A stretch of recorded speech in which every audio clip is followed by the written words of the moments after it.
လုံးသားကြီးများအားလုံးမင်္ဂလာပါဘေးကင်းရန်ကွာရှိကြပါသလားဒီငလင်ဘေးဒဏ်ကြီးမှာအားလုံးပဲအဆင်ပြေကြမယ်လို့မျှော်လင့်ပါတယ်မျှော်လင့်တယ်လို့အဆင်ပြေကြပါစေလို့လည်းဆုတောင်းပေးပါတယ်နှလုံးသားကြီးတို့ဒီဟွာပေါ့ဒီနေ့ကတော့အင်္ဂါနေ့ရဲ့မနက်ခင်းပဲဖြစ်ပါတယ်ဒီနေ့မှာကိုပိုင်ကင်းနဲ့နှလုံးသားကြီးတို့အားလုံးရဲ့ဈေးကြီးစပြီးဖြစ်ပါတယ်အဲ့တော့ကိုပိုင်ကင်းတို့ခါတိုင်းအပတ်တွေလိုမျိုးပဲပြန်ပြီးတော့ဒီနေ့ကဈေးစားမယ်နေ့ဆိုတော့ပြန်ပြီးနှွေးလိုက်ကြရအောင်အရင်တစ်ပတ်ကဘာပတ်တီးပျောက်ခဲ့လဲဆိုရင်ရှစ်ပတ်တီးပျောက်ခဲ့ပါတယ်break နေနဲ့ဆိုရင်ဘာ break တွေပျောက်လဲဆိုရင်0 2 6 8ဆိုတဲ့ break တွေပျောက်တယ်အဲ့ break တွေထဲမှာ3ည break က2ပတ်ပျောက်တာတယ်10 break က2ပတ်ပျောက်တာတယ်အဲ့တော့ဒီ break နှစ်ခုကဒီတစ်ပတ်ကော3ပတ်မြောက်တွေပျောက်မလားဆိုတာစဉ်းစားစရာပဲနက်ခတ်3ညခွန်1 8 2 4 3 5 6 9ဆိုတဲ့နက်ခတ်ကအရင်တစ်ပတ်ကပျောက်ထားတယ်အပူးတွေကတော့3ပတ်ရှိပြီးပျောက်တယ်ဒီတစ်ပတ်ကပျောက်ခဲ့ရင်4ပတ်မြောက်ဒီကောင်ကောပျောက်မလားကြည့်ရမယ်ကနန်းအတွဲလိုက်အပူးဖြစ်တယ်လက်ရင်းနေသိခံပေးပါဘာလို့လဲဆိုတော့ဒီကင်မရာဒီလူရှိမှကွယ်နေတော့ဒီလိုလက်ကဒီလိုဝင်တစောင်းဝင်ရင်းနေရလို့ပါနှလုံးသားကြီးဒါကတော့ပတ်တိုင်းနှလုံးသားကြီးကိုပိုင်ကင်မြစ်တိုင်ရက်ခံနေရတာဖြစ်ပါတယ်လက်ရည်ကနည်းနည်းလက်ရည်သိခံဒီတစ်ပတ်ထဲမှာကိုပိုင်ကင်ကကနန်းတွေဘာပြောမလဲဆိုရင်ဘာကြိုက်လဲလို့ကိုပိုင်ကင်ကိုပြောရင်အပူးလို့တော့တလင်းကိုကြိုက်တယ်ဘာကြောင့်ကြိုက်လဲဆိုတော့ခွင်နေရှိလို့ကြိုက်တယ်ဝင်နေကတော့အများကြီးထောက်နေလို့မပြတော့ဘူးဒါပေမဲ့ကိုယ်ကင်းအပူးကြိုက်တယ်အဲ့တော့အပူးထိုးတင်လားလို့လာမေးထားတဲ့နှလုံးသားကြီးတွေအားလုံးကိုဒီကနေဖြေပေးလိုက်ပါတယ်ကိုယ်ကင်းအပူးကြိုက်ပါတယ်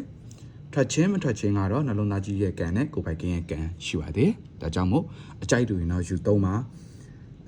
အားကောင်းပတ်တီးတွေခါတိုင်းကိုယ်ကင်းပြောနေကြတယ်လို့ဒါပုံမှန်မှာပဲကြည့်နေရလို့ဆိုတဲ့1 3 5 6 8 9ဒီကောင်တွေကအားကောင်းပတ်တီးတွေဒီ9နဲ့6ကဒီ2ရက်အတွင်းဆိုဗုဒ္ဓဟူးမကြော်ဘူးပေါ့9နဲ့6ကဟူးမကြော်ဒီ9နဲ့6နှလုံးကဒီနှလုံးကဟူးမကြော်လောက်ဘူးလို့ကိုယ်ပိုင်ကင်းကတော့ထင်တယ်ခါတိုင်းလိုမျိုးအဲ့6ကွက်ပေါ့6ကွက်ဆိုရင်ကိုယ်ပိုင်ကင်းကဘာတွေပေးမလဲဆိုရင်ဒီဟာ YouTube 6ကွက်ဖြစ်တယ်မရောင်းသေးတော့လက်ဆောင်ပေးနေပါမှာရောင်းရင်တော့လာရောက်အားပေးပေါ့တင်9 5တက်2 6 6နဲ့3 6 4ခွန်ဒီတင်9 5တက်2 6 6နဲ့ဆိုတာကတေချာဒါတွေကအားစရာမလိုဘူးတဲမဟုတ်ဘူးစတန်းထွင်ပြီးထည့်ပေးတာမဟုတ်ဘူးဒီကောင်ကဒါတွက်နီးခွင်အတိုင်းဖြစ်တဲ့ရတဲ့ကနန်းကိုပေးလိုက်တာဖြစ်ပါတယ်ကိုပိုင်ကင်းကနှလုံးသားကြီးတဲ့ပုံမှာဟိုပါဘယ်လိုလဲဆိုရင်ကိုပိုင်ကင်းကသေးမပေါက်တင်ပေးတယ်ဆိုလို့ဥပမာကိုပိုင်ကင်းက9ဘတ်တီးရောင်းထားတယ်ဆိုပါစို့9ဘတ်တီးရောင်းထားရဆိုပေမဲ့ကိုပိုင်ကင်းရဲ့သေးမပေါက်မှာ9ဘတ်တီးမပါသေးဘူးဆိုရင်ကိုပိုင်ကင်းကအဲ့နေ့မတင်ဘူးမပါသေးဘူးဆိုတော့အဲ့နေ့မထွက်ဘူးလို့တော့မဟုတ်ဘူးကွာကိုပိုင်ကင်းရဲ့တွက်ခွင်ကဥပမာ38ဖြစ်နေဆိုကိုပိုင်ကင်းကငါ9ရောင်းထားတဲ့အတွက်ငါ9လေးတော့ပအောင်တင်လိုက်ပါမယ်ကွာဆိုပြီးတော့အဲ့လိုဘယ်တော့မှ for house တွေမပေးဘူးကိုပိုင်ကင်းရဲ့တွက်နီးတွေပေါ်မှာကိုပိုင်ကင်းကတစ္ဆာရှိတယ်ဒီနေ့ကတေးမပေါက်က38တွေ့ရဆို38ပဲတင်လိုက်မယ်16တွေ့ရဆို16တင်လိုက်မယ်ကိုရောင်းထားတာ2ဖြစ်နေလို့2လေးညှိအောင်တော့2ခွန်အဲ့လိုစိတ်ချမ်းသာအောင်လို့ဆိုပြီးတော့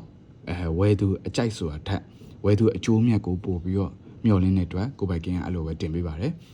တချို့ကရှိတယ်အရင်တော့ပေါ့နော်မိချောင်းပတ်တီးကကိုပိုင်ကင်းကဥပမာ9ရောင်းထားရဲဆိုပါဆိုသူကကြာတာပရိတောက်ကြပတ်ဝန်းကျင်မှာမိချောင်းပတ်တီးကအများနဲ့ထွက်တာဟုတ်အများနဲ့ရောင်းတာဟုတ်အဲ့တော့ကိုပိုင်ကင်းက9ရောင်းထားပေမဲ့ကိုပိုင်ကင်းက2ခွန်တင်လိုက်တယ်တင်လိုက်တော့ကြာ तू ကလာမေးတယ်9မပတ်ရတော့ဘူးလားတဲ့2ခွန်မပတ်ရမှာလားတဲ့အဲ့လိုမဟုတ်ဘူးကိုပိုင်ကင်းကရောင်းထားတာဝယ်ထားရဆိုရင်ဝယ်ထားတဲ့ကဏ္ဍမှာပတ်လိုက်အဲ့9နဲ့9ခွန်မတွဲနိုင်ဘူးလားတခါလေအဲ့လိုတွက်ထက်တာလည်းအများကြီးပါကိုပိုင်ကင်းပြောချင်တာကိုပိုင်ကင်းရဲ့တွက်နည်းလေးပေါ်မှာကိုပိုင်ကင်းကသစ္စာရှိရဲဆိုတာကိုနှလုံးသားကြီးကိုပြောချင်တာနှလုံးသားကြီးများအားလုံးဒီ1 5 5 1 2 6 6နဲ့ဆိုတာကလည်း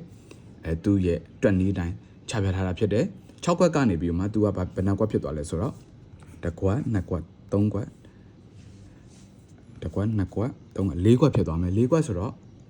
ထိုးကတော့နည်းသွားမယ်ဒါပေမဲ့နှလုံးသားကြီးကအကြိုက်တူမှယူဆော့ပါအကြိုက်မတူရင်ကြော်ပါကိုပိုက်ကင်းကတော့မြင်သမျှတွေးသမျှကိုနှလုံးသားကြီးကိုဝေမျှပေးသွားမှာပဲဖြစ်ပါတယ်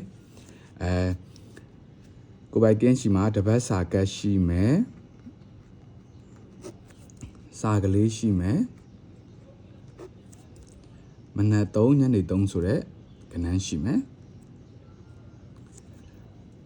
ဒီတစ်ပတ်မှာအားလုံးကအားကောင်းပါတယ်ဝယ်ပါဝယ်ခြင်းနဲ့ဆိုရင်